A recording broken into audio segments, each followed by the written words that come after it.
listening to the Read-Aloud Revival podcast. This is the podcast that inspires you to build your family culture around books. Hello, friends. You're listening to episode 22 of the Read-Aloud Revival podcast, and I'm your host, Sarah McKenzie. I'm so excited. We are literally days away now from opening the doors on the Read-Aloud Revival membership site. We've been working so hard to put together this resource for you, a place for you to get all the tools and insight you need to build your family culture around books. There are video workshops, printed resources, workbooks, complete transcripts from the podcast, cheater guides to the episodes that will let you hop around to the parts of the podcast episodes you want to hear again without needing to listen to entire episodes for a second or third time. There will be live author events with your favorite children's authors, and we're going to be adding to the membership site every month. You can get in on it right from the start by visiting readaloudrevival.com or by heading straight to the membership site at readaloudrevival.me. Now, I want to let you know that today's episode is awesome. It's an episode with Carole Joy Seid, and she rattles off approximately 5 million books during this episode. Do not stress and do not feel like you have to write them down. You'll never be able to keep up. Just head to readaloudrevival.com and look for episode 22. And my favorite sidekick, Allison, will have those all linked up in the show notes for you. And I hope you enjoy the podcast. Carole Joy Seid is a well-loved speaker and consultant who helps parents make homeschooling and raising children simple, enjoyable, and affordable. She's well-loved by the parents who seek her counsel and has a lot to say about the impact reading aloud has on growing minds, as well as some great tips for parents in the trenches. At the core of her philosophy is the secret to educational success. Great books, and more great books.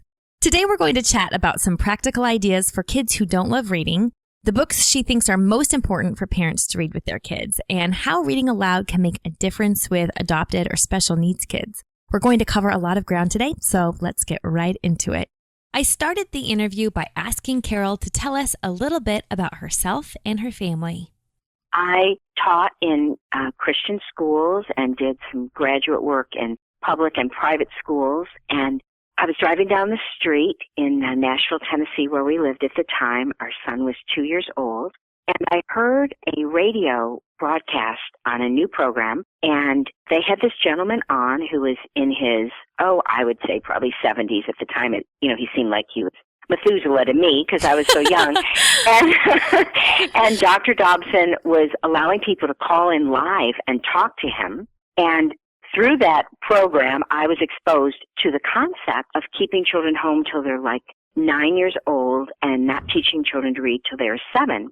And as I said, our son was 2, and I had taught in private and Christian schools where we taught reading, writing, and arithmetic to 2- and 3-year-olds. Oh, wow. And so I was so upset by this program that I almost drove off the road, and I turned off the radio because I was so angry about it. And soon after that, the gentleman was on Focus on the Family again. My husband listened to it. He said, "This makes a lot of sense." I said, "I know, but we'd never heard of this. We'd never known anyone. You feel like you're the only person, who hasn't bowed their knee to Baal." And so that became, kind of the beginning of our journey. We were always readers, and we read to our son, but this really changed, the whole focus. Soon after that, this gentleman came to Pasadena. We were living by then in California, and he came to Pasadena, and I invited a girlfriend. We both volunteered at a crisis pregnancy center, and she called me one day and she said to me, "We're trying to schedule your time." And I said, "Well, we're doing this thing, homeschooling." And she said, "We're thinking of doing that." I'm like, "You're kidding." It was like, Robinson Crusoe meeting Friday. It's like, someone else? No. Yes. So we drove up to Pasadena, and would you believe the place was packed to the roof? And, this one broadcast through Focus on the Family really was the birth of the homeschool movement on a large scale, particularly in the Christian community. And so through those years, we just read constantly. I'd say that Edith and Francis Schaeffer were probably some of our biggest influencers, and reading out loud and what that looked like. But the idea of reading to older children, was still kind of new. Like, everybody knows you read to little kids, right. Picture books. But then you get to that chapter book thing. Mm-hmm. And that's usually when people stop reading out loud. Exactly. Right. And particularly in my generation, being a baby boomer, now I was never read to personally, but in our generation, people read to us, if they were going to read to us, until we learned to read. Mm-hmm. And then once you learn to read, okay, you're on your own. Right. See ya. It's like riding a bicycle. And so we made that leap, and I still remember, Sarah, how it all came about. I was reading the Little House books, or trying to read the Little House books to our son. Mm-hmm. And he was probably 5, let's say. And it was falling very, very flat. The Little House books are very girly in the beginning of them. Yeah. And we used to say that our son would sit through the reading of the Yellow Pages. Like, this is a little boy that loved to be read to. But for some reason, this was not making it, little girls with, bows in their hair and gingham dresses and stuff. So I prayed about it, and I said, Lord, there's no way that any child of mine is not going to grow up loving the Little House books. I'm not taking no for an answer on this from him. So I went to the library and prayed about it, and I got the book Farmer Boy out. And I thought, this is the hook that I'm going to put in his jaw. So I brought it home, and then I, used a little bit of psychology. So I started reading it to myself. Now, of course, I read it before, but I started reading it to myself, and I started laughing out loud, like as I'm reading it, because Farmer Boy is very, very witty. And so they would look at me, and I'd be like, and they're like, what? Nothing. And then I'd read some more, and I'd be like, oh, brilliant. That's so brilliant. Oh, my goodness. I know. So finally, I would read, passages out loud. And then, eventually one day I said to my husband, I'm kind of tired. Would you mind reading? Oh, well, if you insist. And, just hooking them and drawing them in. And I define a chapter book as a book you can't read in one sitting.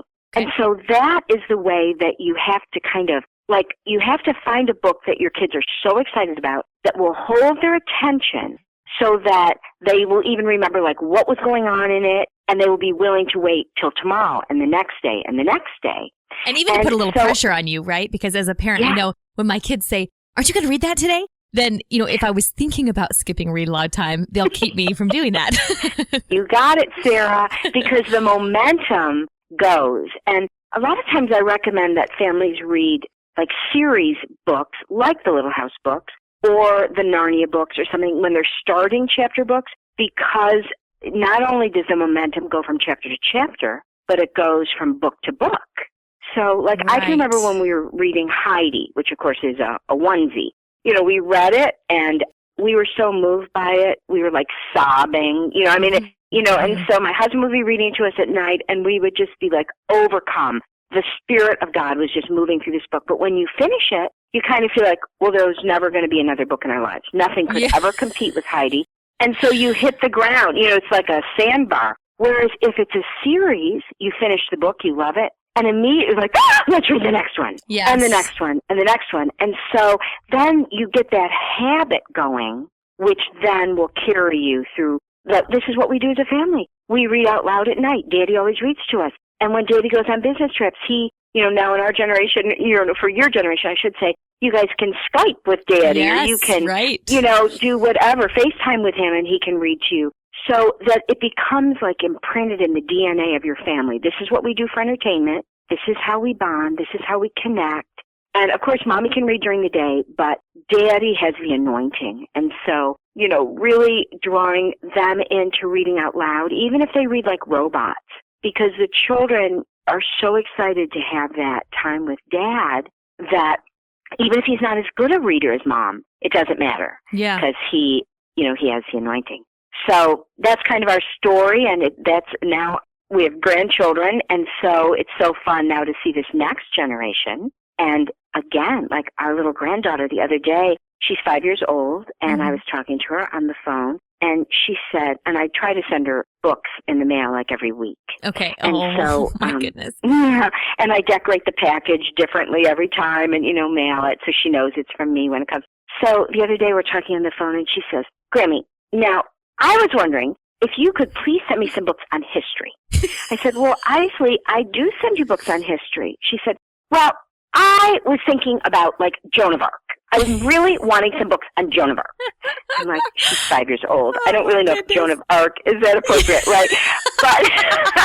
But seeing the fruit, right, in the next generation, because, both of her parents are readers, and then she's been read to since the womb. And so you're just seeing now this 5-year-old who just would rather be read to than just about anything in the world. And so it's so delightful. I've been doing this now as a speaker for about 20, I think it's going on 27 years. Oh, wow. And so seeing, now there are people coming to my seminars, Sarah, that are homeschooling their children, and they were homeschooled using my philosophy. So cool. So is that fun? That this, and we're seeing the fruit of these kids now who've turned out, grown up, gotten married, gone to college, all that jazz. And the fruit is there. And it's really, it seems simplistic, Sarah, but it really is like, read my lips, read good books, read lots of good books. The end. Okay. It's like, it couldn't be that simple, but it is. Which we try to make it so much more complicated than that. We feel like that.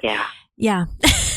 Maybe we could talk a little bit about the difference between shared reading and individual reading, because I think you're right that most of us were not read to after we were able to read ourselves. And so that it takes a little bit more mindful intention for us to do that with our own kids. But could you share a little bit about what a shared book does?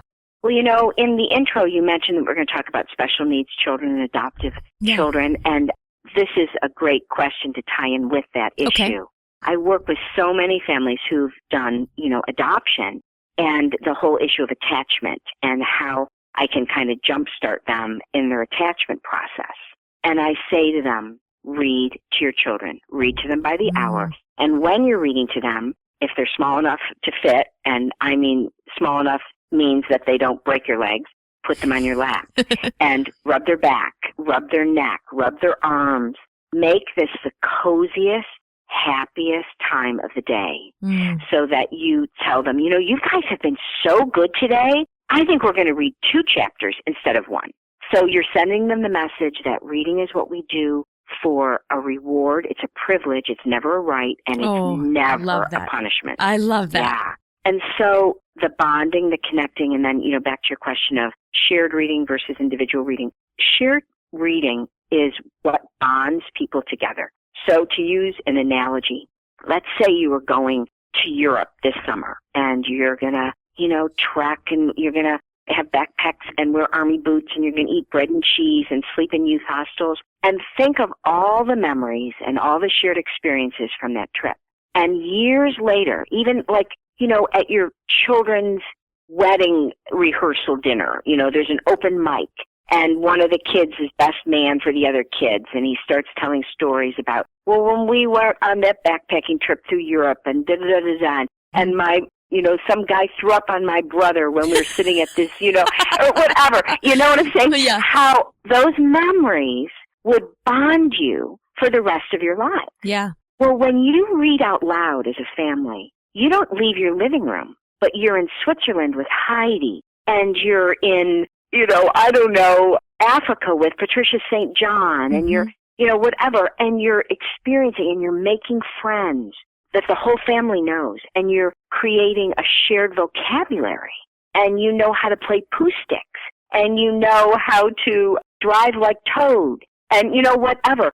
So it's the shared bonding experiences without ever leaving your home for the price of a free library card that makes your family cohesive and gives you a secret vocabulary and private jokes that make you one and make you close.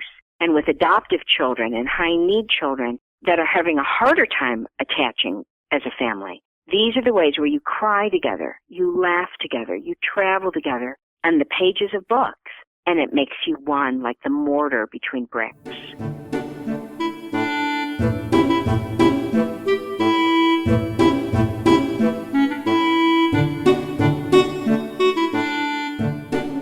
I talked to Sarah Clarkson on episode 17 of the podcast. She was talking about now as a child who grew up in one of these literature-rich homes where, shared reading was part of their family culture, the kind of conversations they'd have over Christmas, when they're all home and the jokes and it really was a vision that I would really love for my children to be able to live out. So that's really inspiring to me. So what sorts of books should we be reading with our kids? Oh, well. Do you have an opinion, Carole? I thought you'd never ask. Where do you want me to start? You want me to start with little kid books? Yes, let's start there. Little kid books? Okay.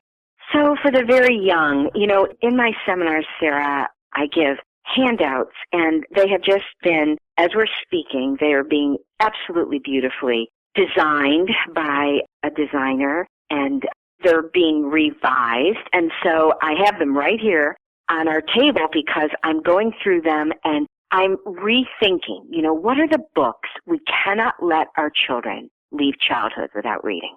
So for the very young, I'd say probably with toddlers, a book that I have never seen fail would be the Read-Aloud Bible Stories by Lindvall, published by Moody, with these huge, oversized, simplistic illustrations. And I've never seen a child not mesmerized by that book. I have not ever seen that book. Are you sure? You sure you haven't? So there's 4 of them. Okay. No? Okay. So Read-Aloud Bible Stories Volume 1 is my favorite. And my favorite in that is the story of blind Bartimaeus. And it shows him being prayed for, Jesus healing his eyes, and then you're looking through Bartimaeus' eyes, and the first thing he sees is Jesus.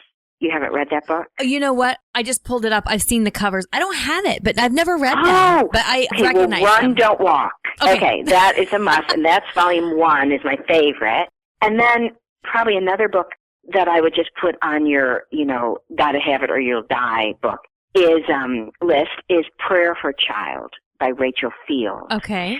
Rachel Field is a famous poet, and she did this magnificent book about this little girl. Basically, it's kind of a prayer over her as she goes to bed at night, and she's thanking the Lord for her mommy, her daddy. She prays for the children around the world that don't have what she has. She thanks the Lord for her little chair, and it's just the most magnificent book. And it's illustrated by Elizabeth Orton-Jones. It won the Caldecott Medal. Okay. And I know my assistant's little girl, who is, I think, 4, she actually memorized it and recited it to me one day as a poem. And it's just, I have the book right here in my hands. Do you want me to read it to you? I would love that. Yes. Okay, I would love to read it to you. Bless this milk and bless this bread. Bless this soft and waiting bed, where I presently shall be, wrapped in sweet security. Through the darkness, through the night, let no danger come to fright.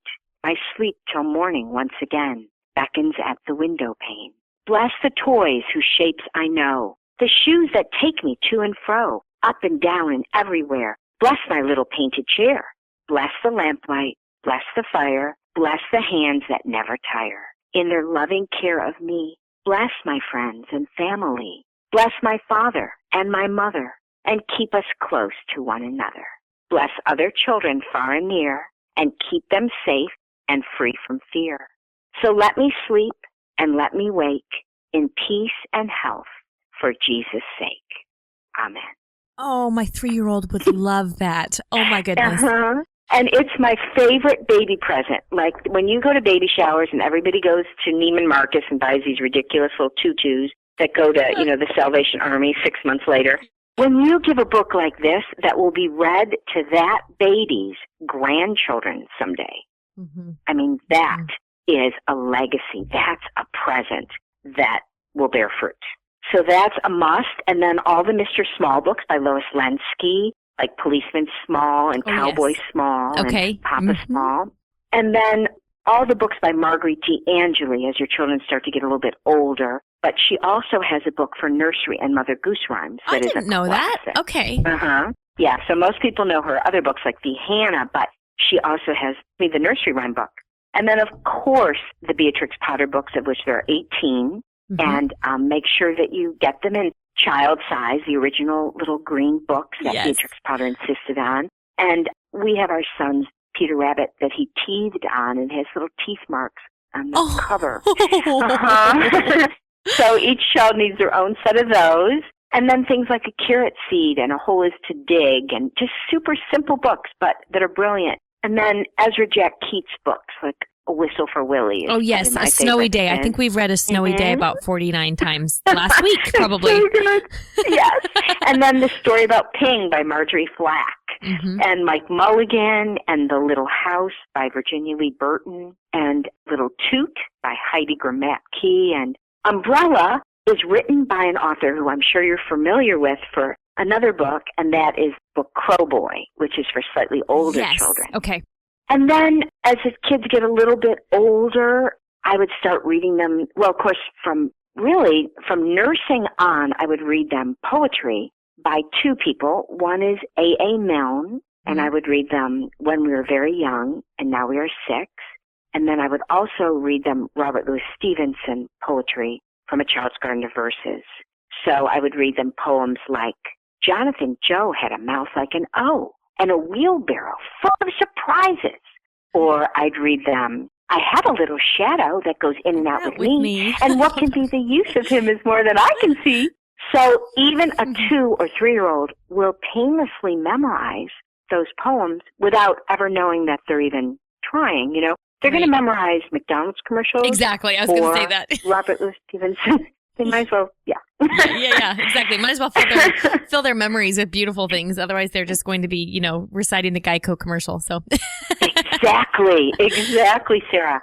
And then one of my all-time dearest books in the world is The Oxcart Man by Donald Hall. Oh, yes.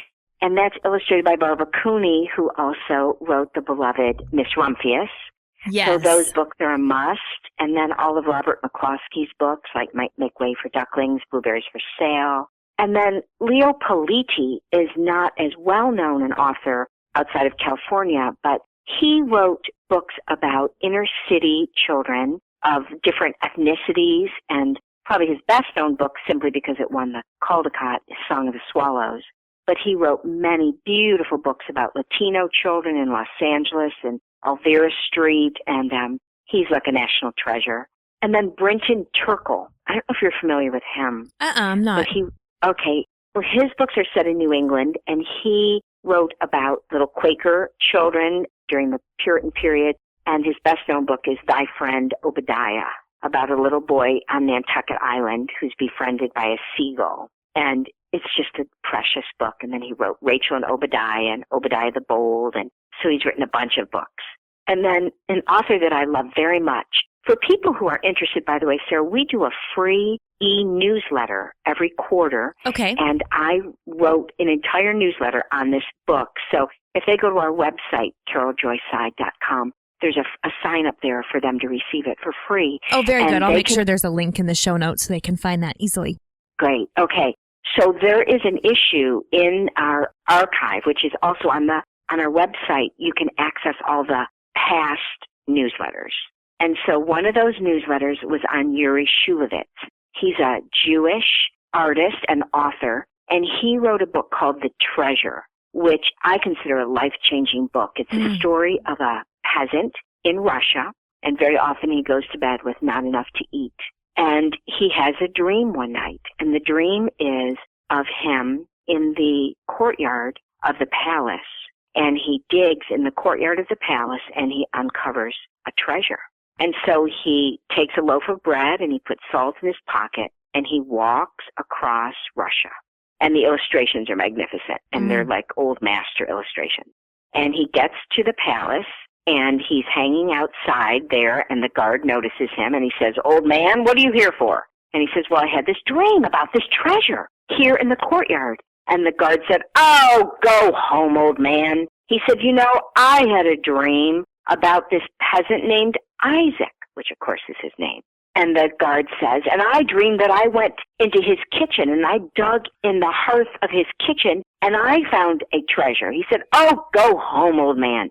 So Isaac walks all the way back across Russia, and he digs in his kitchen floor, and he uncovers the treasure. And he builds a house of prayer with the money, and he sends the guard a perfect ruby, and then it ends saying, "And he never went to bed hungry again." Oh. And then the motto is, "Sometimes you must go far to discover the treasure that is at home."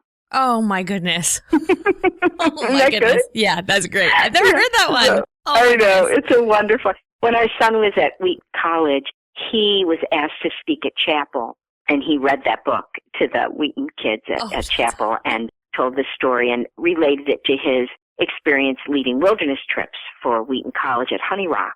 And that, that sometimes going, being stretched like you are in a wilderness trip where you're just surviving for 18 days without a tent and without water, without proper food and things, that really helps you treasure, your daily life and the things that you take for granted. Yes, exactly. So, that's one of the things I think really great books help me do, even as an adult. Even really great children's books and fairy tales and picture books help me see the gift of my ordinary day that I might overlook. Yes, that's so true, Sarah. I mean, the Lord speaks to me through children's books in ways that almost doesn't happen when I read adult books. Interesting. There are a few adult books. Right now, I just finishing To Kill a Mockingbird for probably the 8th time. And, C.S. Lewis said the mark of a literary person is that he reads the same books over and over again. And I've never heard that one before. Okay. Yeah. So as I'm rereading it, of course, I am savoring every word and the brilliance and the insight. But normally, children's books, impact me at that level as well. Another author that I'd love to recommend to your listeners would be Alice Dalgleish. And she's best known, do you know her? Yes. Okay. So she's best known for Bears on Hemlock Mountain, but I love her more historic books like The Story of the 4th of July, The Columbus Story, those books where she really brings history down on a very simple level and yet a very profound level. And I love her as a writer. So those are some books for young children. And then as your kids move up a little bit, the Dallaire books, of course, Abraham Lincoln, George Washington, Buffalo Bill, Pocahontas. Those books are life-changing and will really give your children a personal relationship with famous people because the Dallaires understood that children want to know about famous people's childhoods. Mm-hmm. And that makes me think of another writer that did so well on that, and that's Opal Wheeler, who wrote a beautiful series of books on composers for children that were out of print for many years, and I paid very large sums of money in antique stores for her books, and now, thankfully, they're back in print. We're rejoicing on that. But children want to know, was this person poor? Did they get sick? Were they homeschooled? Were they mischievous? Did they get in trouble? I mean, they don't want to know about old men in white wigs. Right. They want to know about famous people in their childhood. Well, I think Charlotte Mason has a quote on that somewhere about how, dates and wars and, all those things that we tend to focus on in history. What a child really wants to know is who was this person, this one person, this single person. Exactly. Because history is nothing but a series of biographies that you crochet together. Oh, that's beautiful. All history is. Mm-hmm. Yeah. It's his story. It's the story of God and his workings in the lives of men. And that brings me to another book by Alice Dalgleish that is so precious, and that is The Courage of Sarah Noble. Oh, yes. Which is just a barn burner book that your children will beg for one more chapter. And then all the Marguerite D'Angeli books I mentioned, The Hannah, but she wrote a whole series of magnificent books. She's best known for her book on the Middle Ages, but I really love her American history books. So she wrote Door in the Wall, of course, which won the Newbery, right. But she wrote The Lion in the Box, Henner's Lydia, Skip Pack's School, Jared's Island, Yanni Wondernose, just a whole slew, Ellen's America, Coppertoe's Oh, interesting. Boots. So we've read Door in the Wall, but I haven't read anything else, so I guess I need to go find some more. Oh, she was truly the gold standard of children's literature because she, Sarah, would go and do like a year's research before she would write the books. Wow. Mm-hmm. And so they're extremely historically accurate. They're not just people in costumes doing 1990s kind of things and talking to their parents disrespectfully. And I just gag when I read what's considered historic literature that's being produced today. It's so wrong. Yeah. So she is the greatest, I think. And, she started as an illustrator and she illustrated other people's books. And then thankfully, she wrote her own books. So she wrote them and illustrated all of her own books.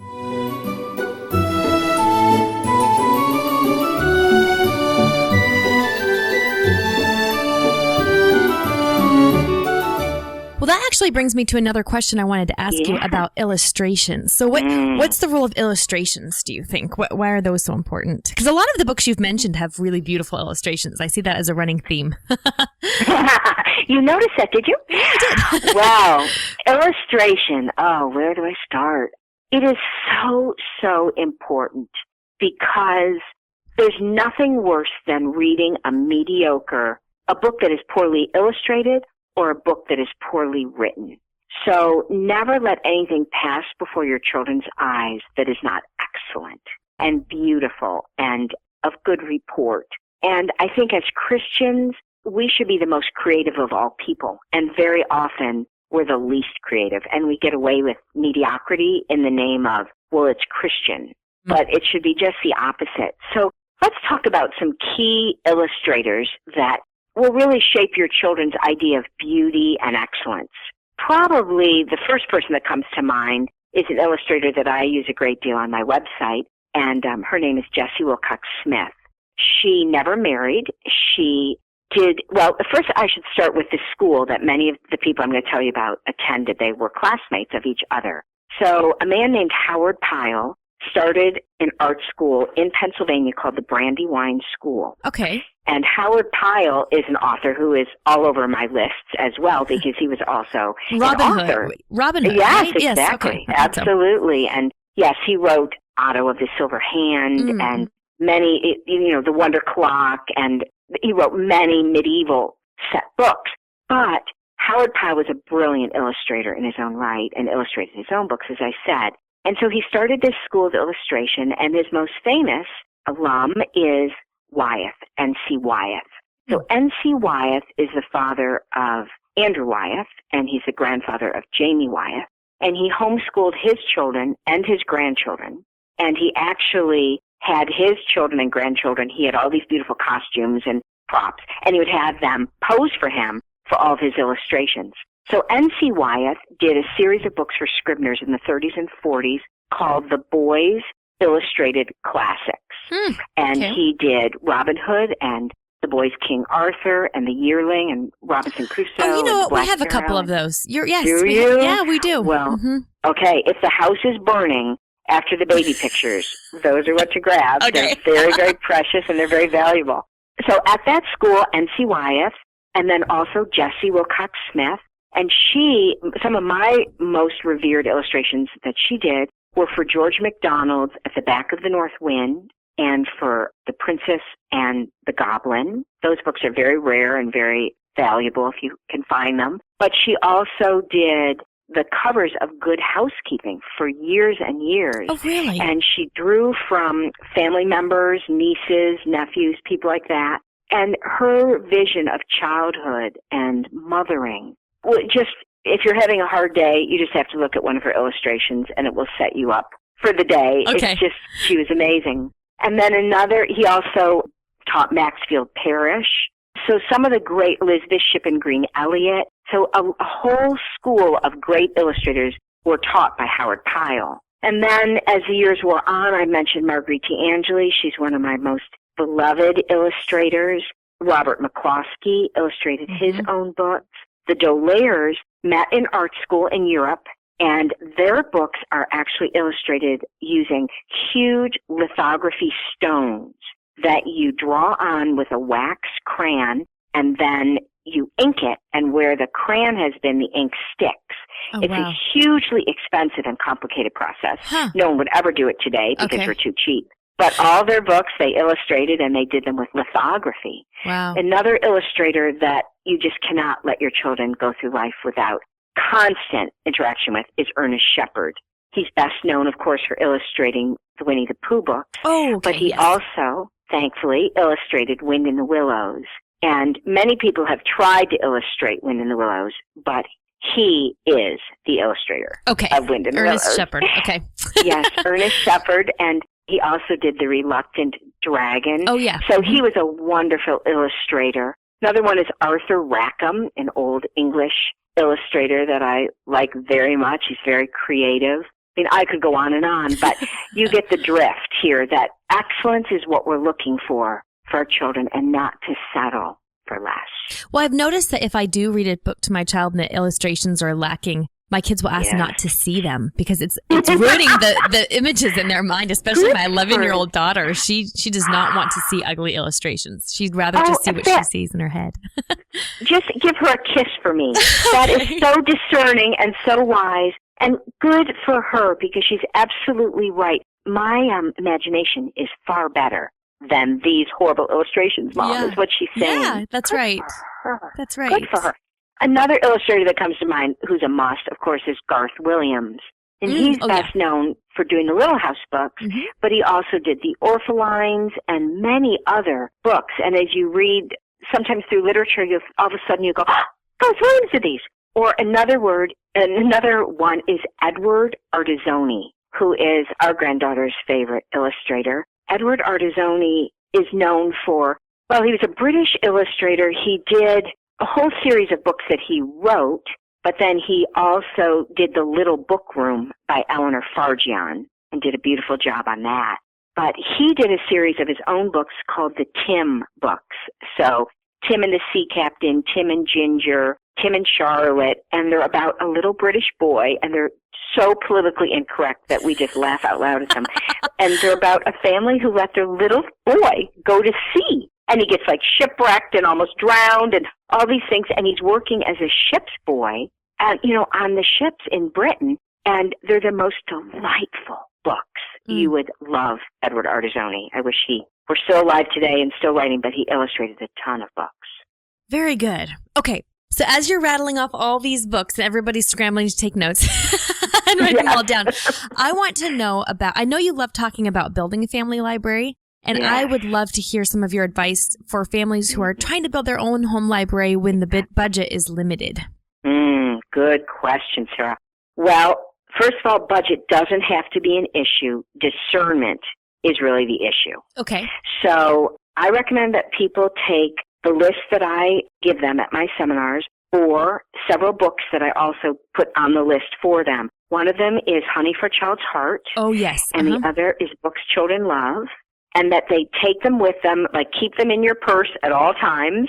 And so every time, say you have a grandma who's a garage sale person, or, you're at a used bookstore or something, you begin to educate yourself and you keep lists of what you're looking for, key authors, key illustrators. And now, Sarah, on our handouts, we've actually just right now adding illustrators to my list so that people, so that they'll know who are the key authors, who are the key illustrators.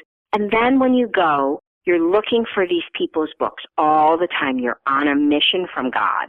And think in terms of just what you said, Sarah, building a library, not buying books. So when you build a library, it looks very different because I would rather that you have 10 books, but they were the right books than masses of junky books. And when I say junky books, it has nothing to do with price. Because some of the best books are 10 cents at garage sales, and some of the worst books are $25 at B. Dalton. Yeah. So it's not a financial consideration. It's a discernment, like I said. So let's start at the beginning. The 4 pillars of Western civilization that you must have, or your children are disadvantaged, would be the complete set of Winnie the Pooh. That's 18 books. Okay. Wind in the Willows by Kenneth Grahame. A Child's Garden of Verses by Robert Louis Stevenson. And the 4 A. Milne books. So House at Pooh Corner, Winnie the Pooh, Now We Are 6, and When We Were Very Young. So 2 of those are going to be poetry and 2 prose. Yeah. Several people have recommended to me that we read the Winnie the Pooh series when a kid, I think it's oftentimes recommended for preschool age children, but a few people lately have told me older elementary age. Okay. Yes. Good point. So Gladys Hunt in Honey for a Child's Set. Now I'm stumbling. Gladys Hunt in Honey for a Child's Heart says that Pooh is a collegiate classic. The humor in Pooh, what A.A. Milne, now A.A. Milne wrote for Punch magazine, which just went out of business a few years ago, but it was the British humor magazine, similar maybe to the New Yorker or something here in America. But A.A. Milne said, I was never more serious as a writer than when I wrote for the nursery. So his humor is incredibly sophisticated. and droll. And as an adult, you are like rolling on the floor laughing. And your children are laughing at their level, but you're really getting a kick out of it. Okay. So it is a timeless book, but it's quite sophisticated. And, Sarah, another key issue is how much a child's been read to. A child who's been read to a great deal will sit through just about anything. That's true. But when you're starting to turn your children into lovers of books and lovers of being read to, start with things that are short and sweet and simple. And don't bog them down too much until you've really trained them to love being read to and to develop their attention span, which for most children is pretty short. Yeah, I've got a list actually of, I think it's about 12 or 16 books that I thought were really good for making that transition to just learning how to be read to, because I think that is true. Short chapters and really engaging characters kind of help. Yeah. So that's very good. Okay.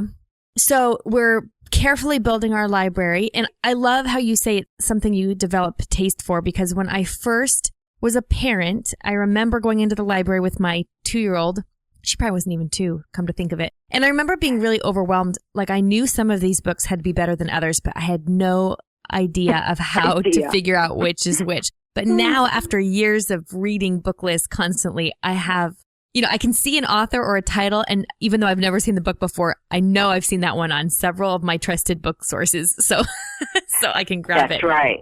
That's exactly right. And you begin to really feel like you own the place. You go into the library and you're like, sheep, goats. Like you can make that differentiation. But when you're new at this, it's so helpful to bring a list and kind of get your sea legs under you and your confidence. Yes. Okay, so what about a parent whose children, or has a certain child perhaps, who doesn't yet love reading to himself or to be read to? Do you have some advice for that parent?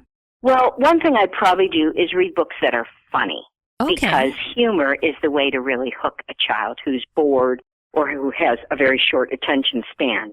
Especially boys, probably, if I'm thinking that through. Yes, boys, of course. Now, if you have a boy, that changes everything, because boys' attention span and child development of boys is usually at least a year behind little girls. Yeah. And so what your little girl will sit through with her hands folded in rest position, a little boy will not. And let's address that as well, Sarah. And that is, don't insist that your children sit there like little, perfect mannequins while you read to them.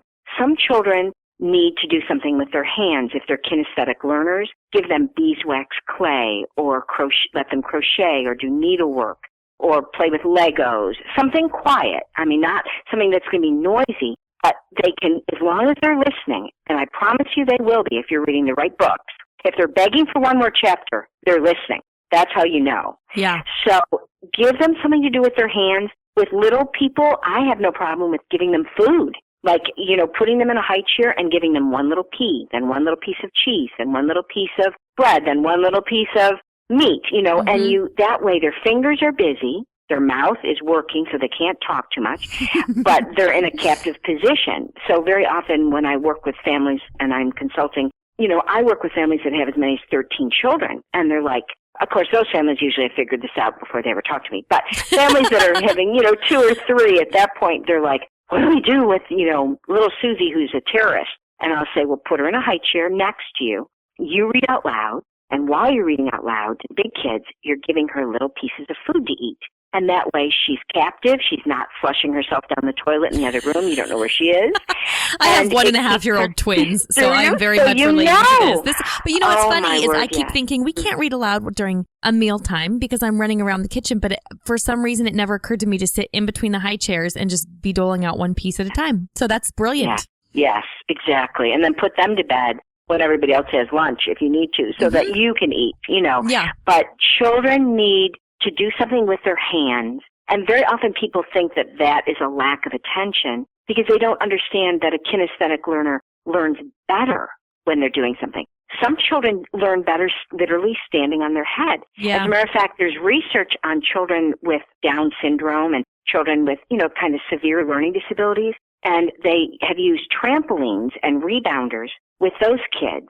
And when the child is at the top of the arc of their jump, if you shout out, "Ah!"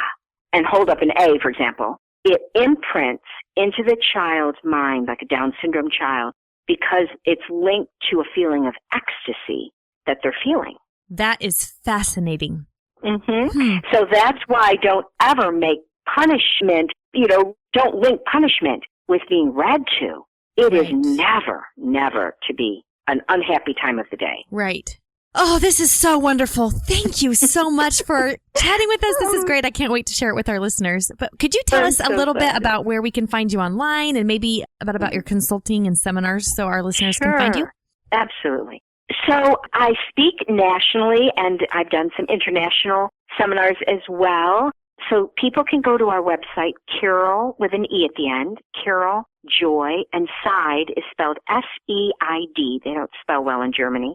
CaroleJoySeid.com. And on that, there's links to, upcoming seminars. People can register, find a seminar that's, traveling distance. And some people we're doing a girls' weekend. We're jumping in the car and driving 6 hours. We want to hear you. And then we have all the archives of my past newsletters for free that people can, and I have cooking videos on my website because I'm very involved with nutrition and nutritional consulting as well. And then if people want educational or nutritional consulting, and I've just been certified also as a life coach, if they want me to coach them or consult with their family, there is a link on our website that will take you to my assistant, and she will set up your appointment and explains, how all that works. So it's kind of a one-stop shop. Everything's there. And then we also have downloads of my seminars in our web store. So if you live, in Bulgaria and you want to attend the seminar, it's just probably not going to happen, feel free to go on the web store, and we have the basic seminar, a literature-based approach. We have the part 2, which is called Begin with the End in Mind. We have a nutrition seminar, a parenting seminar, a seminar on the blessing and how we can bless our children spiritually. So there's all sorts of options there as well. Perfect. And I will have links to all of that in the show notes. So if you're listening and trying to keep track, you can just head to readaloudrevival.com and we'll have that all linked up for you there. So Carole, thank you so very much. It's been such a treat to chat with you.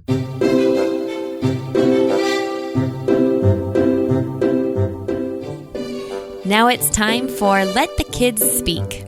This is my favorite part of the podcast, where kids tell us about their favorite stories that have been read aloud to them. Hello, my name is Hannah and I am 6 years old. I live in New Jersey. My favorite read-aloud book is Write on Mercy because she writes a lot and I hope I can too.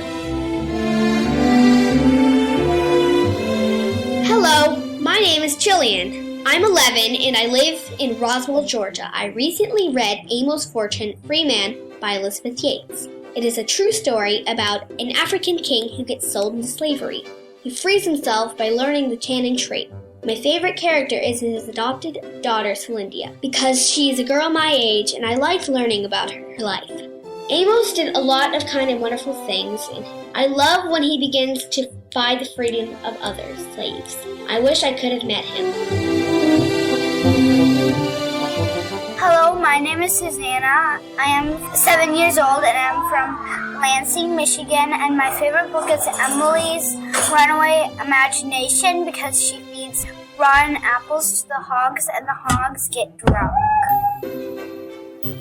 Awesome. Thanks, kids. I love it when you call in, and remember that your kids can call in and leave a message for me as well. Just head to readaloudrevival.com, scroll to the bottom of the page. It is super easy. And like I always say, do not worry about fumbles or if you need to guide your child through that message because we can edit it on our end, clean it up for the show.